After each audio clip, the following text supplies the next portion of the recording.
بسم اللہ الرحمن الرحیم۔ شروع اللہ کے نام سے جو بڑا مہربان نہایت رحم والا ہے۔ آج ہم پڑھیں گے سبق نمبر 1 کی مشق اور کلاس پنجم۔ تو اس کا پہلا سوال ہے، اس حمد کو سامنے رکھتے ہوئے مدرجہ ذیل سوالوں کے جواب دیں۔ پہلا سوال ہے، حمد کسے کہتے ہیں؟ جواب، حمد سے مراد ایسی نظم جس میں اللہ تعالیٰ کی تعریف بیان کی جائے۔ دوسرا سوال ہے، اس حمد کے شاعر کا نام لکھیے۔ جواب ہے، اس حمد کے شاعر کا نام اسماعیل میرٹھی ہے۔ اور تیسرا سوال ہے، رات کو آسمان پر کیا چمکتے ہیں؟ جواب ہے، رات کو آسمان پر ستارے چمکتے ہیں۔ حمد میں شاعر نے کتنے موسموں کا ذکر کیا ہے؟ ان کے نام لکھیں۔ جواب ہے، حمد میں شاعر نے 4 موسموں کا ذکر کیا ہے: سردی، گرمی، خزاں اور بہار۔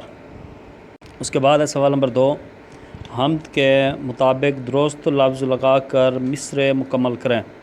تو پہلی جز ہے، اس کی قدرت سے ڈیش مہکے۔ جواب ہے، اس کی قدرت سے پھول مہکے۔ دوسری جز ہے، تاروں بھری ڈیش کیا بنائی۔ جواب ہے، تاروں بھری رات کیا بنائی۔ تیسری جز ہے، کیا دودھ سی ڈیش ہے چھٹکی۔ جواب ہے، کیا دودھ سی چاندنی ہے چھٹکی۔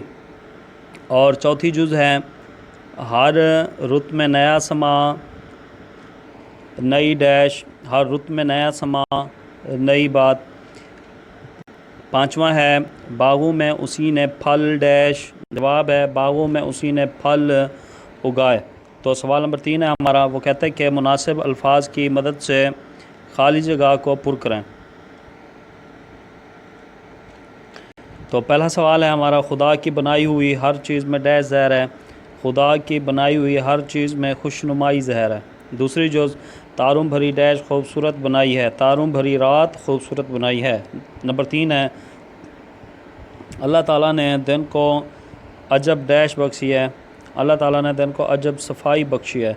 ہر رت میں نیا ڈیش نئی بات، ہر رت میں نیا سما نئی بات۔ بے شک خدا قوی و ڈیش ہے، بے شک خدا قوی و قادر ہے۔ سوال نمبر اس کا ہے جی ہمارا 4، اور اس میں ہے جی پہلے ہے، درج ذیل الفاظ پر اعراب لگائیں۔ پہلے ہے خدا، خ کے اوپر پیش آئے گا، دال کے اوپر زبر آئے گا۔ اس کے بعد ہے ظاہر، ضاد کے اوپر زبر آئے گا، ہے کے نیچے زیر آئے گا۔ اس کے بعد ہے قدرت، کاف کے اوپر پیش آئے گا اور دال کے اوپر جزم آئے گی، اور رے کے اوپر زبر آئے گا اور تے کے اوپر جزم آئے گی۔ اس کے بعد ہے عجب، عین کے اوپر بھی زبر، جیم کے اوپر زبر، بے کے اوپر جزم۔ اس کے بعد ہے نگاہ، نون کے نیچے زیر آئے گی، گاف کے اوپر زبر آئے گی۔ اس کے بعد ہے بہار، بے کے اوپر بھی زبر آئے گی، ہے کے اوپر بھی زبر آئے گی۔ اس کے بعد نادر، نون کے اوپر زبر اور دال کے نیچے زیر۔ ہمارا آخری سوال ہے سوال نمبر 5، الفاظ کے متضاد لکھیے۔